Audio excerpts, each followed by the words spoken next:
Hi guys, my name is Harriet France. I'm a medical doctor by profession and I am a Ghanaian. If you're new here, you're very welcome. And to my returning subscribers, I say a very big thank you. I really appreciate your support. So today we're going to talk about a very sensitive topic. We're talking about sickle cell disease. I am very sure that you've heard of this one way or the other. Yes, I have a special guest with me with whom we'll just have one or two conversations about sickle cell with. So let's not waste so much time and welcome my guest, okay, Mr. Daniel Obese.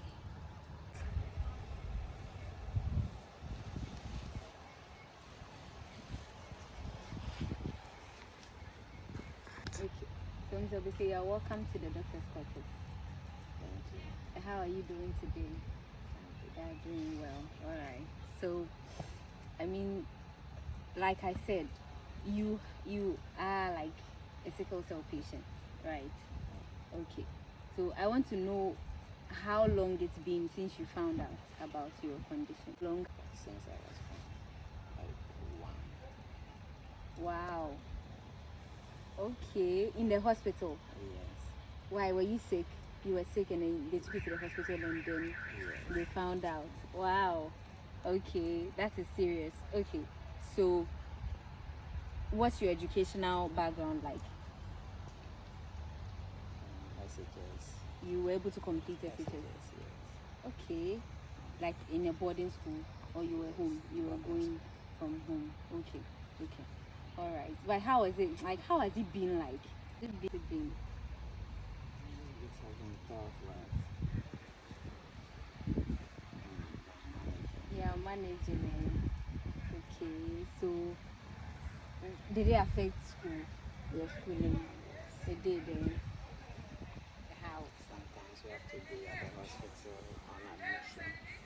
Instead of being in Yes. school.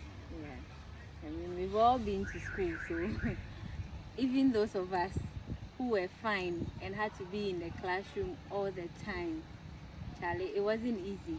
You and I know that it wasn't that easy. Even for those of us who were all the way healthy, getting some of the subjects, having to go over things again and again, it was not easy. So you can imagine being in the hospital half of the time, how difficult it must be. Okay, so like how has it been? What do you when you're like when the crisis occurs, okay, what do you go through most of the time? Pain. Yes. Where? Mostly at my joints. Your joints. Yes, your joints. Okay. And can you describe your pain? Is it something you can describe? They say labor pain. That's what we say. It's like the topmost pain anyone can ever feel. How is your pain like? Very severe. Unbearable. Yeah, we do see you guys when you come to the hospital, and it's sad because you feel like doing something to stop the pain, but Charlie, it's just there and there's nothing you can really do about it. So what do you do now? Are you like are you a teacher? Like what work do you do? I'm a tailor. You're a tailor. Are you learning or you have your own? Oh, I'm done. You are done. So do you have your own shop?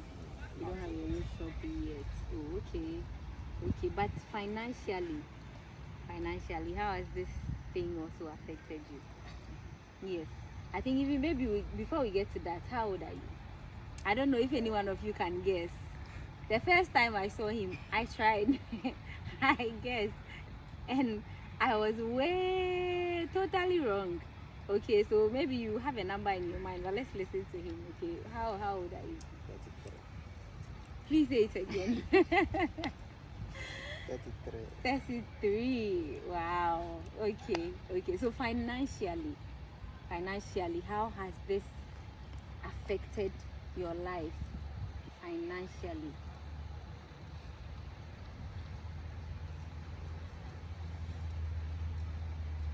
Yeah. How has it affected you?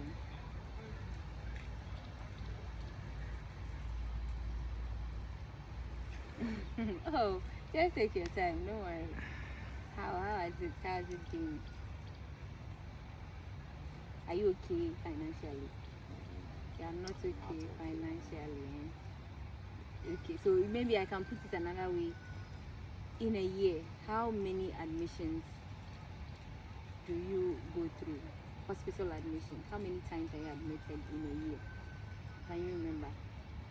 You can't remember. But in a month, maybe two or three. So every month you're admitted 2 or 3 times in a month.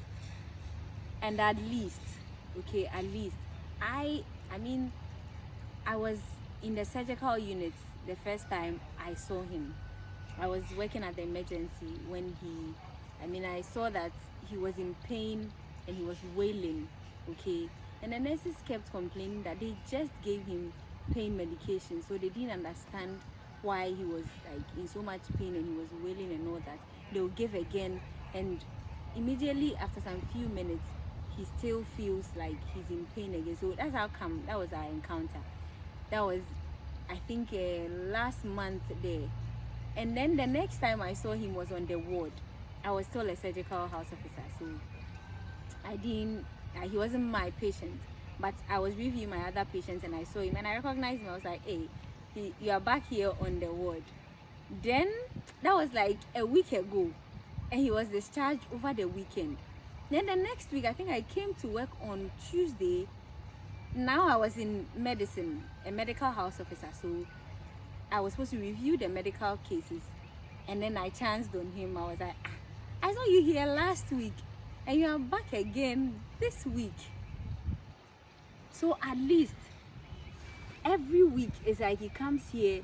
Sometimes I hear you discharge him, he doesn't even get home and he has to come all the way back, because when he gets to a certain point the pain returns and then he turns back to the hospital. So from his own mouth, 2 to 3 admissions in a month, and on every admission he doesn't spend less than 48 hours on admission. I don't know if you can put everything together and understand what is going on here. I really don't know.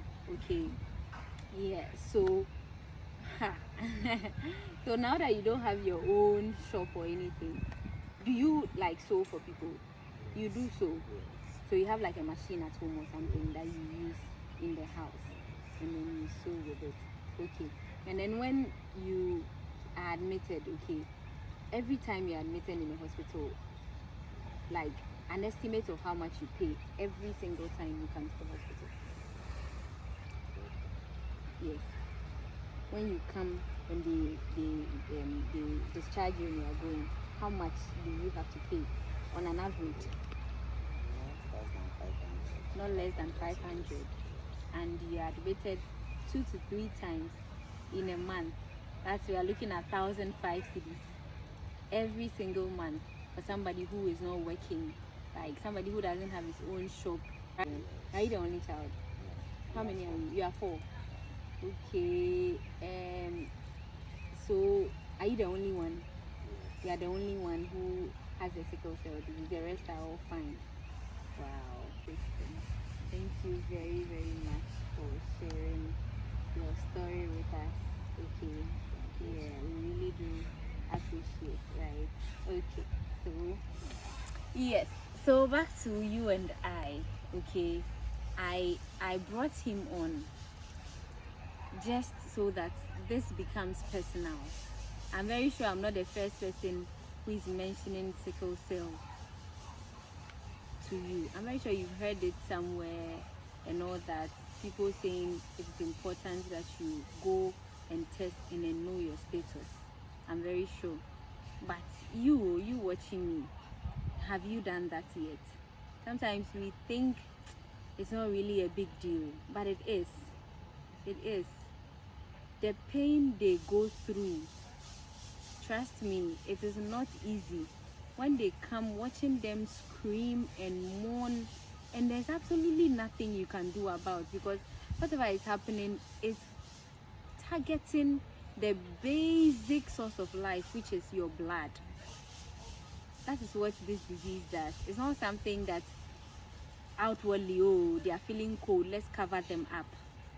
Or when you give them the pain meds, it takes everything away. It does not.